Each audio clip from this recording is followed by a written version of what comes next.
आज हम लेकर आए हैं उत्तराखंड के दिन भर की बड़ी खबरें। उत्तराखंड में कोरोना मरीजों की संख्या लगातार बढ़ती जा रही है। मामला 41,777 पहुंच गया है। वहीं 501 लोगों की मौत हो गई है। पर सितारगंज जेल में मिले 75 कैदी कोरोना पॉजिटिव, कोविड सेंटर में किया गया भर्ती। सितारगंज जेल में एक साथ 75 कैदियों में कोरोना की पुष्टि हुई है, जिसके बाद जेल प्रशासन में हड़कंप मचा हुआ है। अल्मोड़ा में जंगली जानवरों से निजात दिलाने के लिए किसान ने बनाई अनोखी बंदूक। अल्मोड़ा में जंगली जानवरों का आतंक बढ़ता जा रहा है। ऐसे में स्थानीय किसान रविंद्र तिवारी ने जंगली जानवरों को भगाने के लिए एक बंदूक बनाई है। इस बंदूक की खासियत यह है कि इससे जानवरों को कोई नुकसान नहीं पहुंचेगा और वे आसानी से भाग जाएंगे। पत्नी के पास ट्यूशन पढ़ने आई मासूम से पति ने किया रेप। हल्द्वानी के गोलापार से एक शर्मसार खबर सामने आई है। कक्षा 6 में पढ़ने वाली बच्ची टीचर के पास ट्यूशन पढ़ने के लिए गई थी। बताया जा रहा है कि बच्ची को यह पता नहीं था कि उसकी टीचर अपने मायके गई है। मामले की जानकारी मिलते ही पुलिस शिक्षिका के पति के खिलाफ पॉक्सो एक्ट में मुकदमा दर्ज आरोपी को उसके घर से गिरफ्तार कर लिया है। पुलिस के अनुसार मामला 18 सितंबर शाम का है, जब कक्षा 6 में पढ़ने वाली छात्रा शिक्षिका के घर ट्यूशन के लिए गई थी। उस वक्त शिक्षिका मायके गई थी और उसका पति मोहित घर पर अकेला था। आरोप है कि मोहित ने छात्रा को बहला फुसलाकर घर पर ही रोक लिया और उसके साथ रेप किया। छात्रा ने घर पहुंचकर मां को पूरी बात बताई। 19 सितंबर को छात्रा के भाई ने काठगोदाम थानाध्यक्ष नंदन सिंह रावत को मामले की पूरी जानकारी दी। इस बैंक का कर्मचारी मिला कोरोना पॉजिटिव, 3 दिन के लिए बंद। कोरोना के कारण अब कामकाज पर बुरा असर नजर आ रहा है। इसके चलते कई दफ्तर बंद हो चुके हैं। बैंकों पर भी इसका असर देखने को मिल रहा है। अल्मोड़ा जिले में कोरोना के मामले लगातार सामने आ रहे हैं। नया मामला अल्मोड़ा के कोऑपरेटिव बैंक का है। बैंक की मुख्य ब्रांच में एक कर्मचारी की रिपोर्ट कोरोना पॉजिटिव आई है। इससे बैंक के अन्य कर्मचारी आशंका के दायरे में आ गए हैं। एहतियातन बैंक शाखा को 3 दिन के लिए बंद कर दिया गया है। बैंक कर्मचारियों का कोरोना टेस्ट कराया गया है। बैंक को अगले 3 दिनों में सैनिटाइज किया जाएगा। कृषि विधेयक को लेकर विपक्ष के निशाने पर सरकार, सपा ने देहरादून में किया प्रदर्शन। भारी हंगामे के बीच आखिरकार राज्यसभा में कृषि से जुड़े तीनों विधेयक पारित हो गए हैं, जिसका विपक्षी पार्टियां जमकर विरोध कर रही हैं। मंगलवार को समाजवादी पार्टी के नेताओं और कार्यकर्ताओं ने कृषि विधेयक की प्रतियां जलाकर केंद्र सरकार के खिलाफ नारेबाजी की। देहरादून प्रधान आयकर आयुक्त के हाथों में रहेगी यूपी के 3 जिलों की कमान, बड़ी जिम्मेदारी। देहरादून का आयकर प्रधान आयुक्त कार्यालय उत्तर प्रदेश के 3 जिलों के साथ ही राज्य से संबंधित आयकर का पूरा कार्यभार का नेतृत्व करेगा। देहरादून सुभाष रोड स्थित कार्यालय में सर्वे की कार्रवाई भी अमल में लाई जाएगी। वहीं खटीमा में कृषि बिल के विरोध में अखिल भारतीय किसान सभा ने दिया धरना। सितारगंज के किसानों में भी 3 कृषि बिलों को विरोध शुरू कर दिया है। किसानों का कहना है कि कोरोना काल में किसानों ने ही देश को संभाल रखा है। अब सरकार किसान विरोधी नीतियों से किसानों और मंडियों को खत्म करना चाहती है। वहीं देहरादून में पार्षदों पर लगे आरोपों के बाद गठित की गई जांच कमेटी जाने पूरा मामला। बीते रोज नगर निगम की कार्यकारिणी बैठक में सालावाला वार्ड के पार्षद भूपेंद्र कठैत ने कुछ पार्षदों पर गंभीर आरोप लगाए थे। आरोपों के बाद नगर आयुक्त ने मंगलवार को एक जांच कमेटी गठित की है, जो 1 सप्ताह के अंदर रिपोर्ट आने के बाद कार्रवाई करेगी। उत्तराखंड विधानसभा मानसून सत्र 2020 विश्व के 300 मीटर की परिधि के भीतर धारा 144 लागू।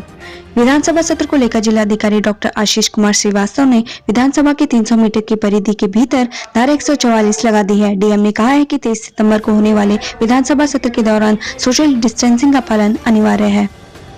वहीं देहरादून में सीबीएसई की कंपार्टमेंट परीक्षा आज से शुरू। 1.5 घंटे पहले हुआ परीक्षार्थियों का प्रवेश।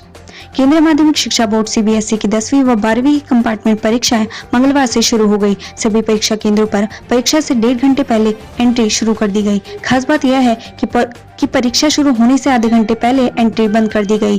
परीक्षा केंद्रों पर सुबह 9 बजे से 10 बजे के बीच एंट्री दी गई। 10 बजे से 10:15 बजे के बीच छात्रों को एडमिट कार्ड आदि की चेकिंग की गई। इसके बाद परीक्षा शुरू हो गई, लेकिन किसी भी छात्र को 10 बजे के बाद परीक्षा केंद्र के अंदर एंट्री नहीं दी गई।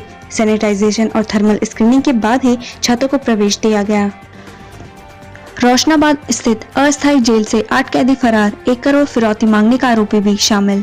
हरिद्वार में रोशनाबाद स्थित अस्थायी जेल से मंगलवार की सुबह 8 कैदी फरार हो गए। इसके बाद पुलिस महकमे में हड़कंप मच गया। जनपद की सीमाओं पर चौकसी बढ़ाते हुए कैदियों की तलाश की जा रही है। कोविड-19 गाइडलाइन को देखते हुए कैदियों को 1 सप्ताह के लिए अस्थायी जेल में रखा जा रहा था, जिसके लिए रोशनाबाद मुख्यालय स्थित भिक्षुगृह को अस्थायी जेल बनाया गया था। सिरकुल थाना अध्यक्ष लखपत बुटोला ने बताया है कि 8 कैदी फरार हुए हैं। फरार कैदियों में ज्वालापुर के प्रॉपर्टी डीलर के घर फायरिंग और 1 करोड़ की फिरौती मांगने के आरोपी भी शामिल हैं। इसके चलते जिले भर की पुलिस को अलर्ट कर दिया गया है। खास तौर पर जनपद की सीमाओं पर चौकसी बढ़ाने के निर्देश दिए गए हैं। नगर निगम का एक और कर्मचारी कोरोना पॉजिटिव, लोगों से किए अपील। राजधानी में कोरोना संक्रमण के मामले लगातार बढ़ते जा रहे हैं। इसका असर सरकारी विभागों में भी देखने को मिल रहा है। नगर निगम कार्यालय के कर्मचारियों और अधिकारियों में लगातार कोरोना संक्रमण की पुष्टि हो रही है। इस बार नगर निगम में तैनात सुपरवाइजर की रिपोर्ट कोरोना पॉजिटिव आई है। मानसून सत्र पर कोरोना का साया, राज्य मंत्री धन सिंह रावत समेत कई विधायक कोरोना पॉजिटिव। कल से शुरू होने जा रहे मानसून सत्र के लिए मुख्यमंत्री समेत 14 और विधायकों के कोविड-19 सैंपल लिए गए हैं। वहीं बीते रोज लिए गए सैंपल में कई विधायकों की रिपोर्ट पॉजिटिव आई है। पिथौरागढ़ में गुलदार ने विक्षिप्त युवक को बनाने वाला खौफजदा ग्रामीण। गुलदार ने गढ़कोट के सुकौली में सड़क पर सो रहे एक युवक को निवाला बनाया है। युवक मानसिक रूप से विक्षिप्त था। उसका नाम बबलू धामी था। प्रतापनगर, ओवर रेटिंग का विरोध करना युवक को पड़ा भारी, सेल्समैन ने की पिटाई।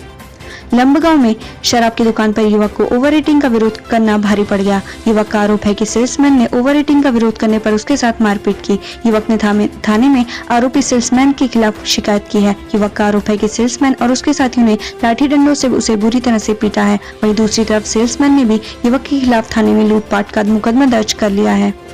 आउटसोर्सिंग एजेंसी के चयन पर राज्य मंत्री रेखा आर्य ने जताई नाराजगी।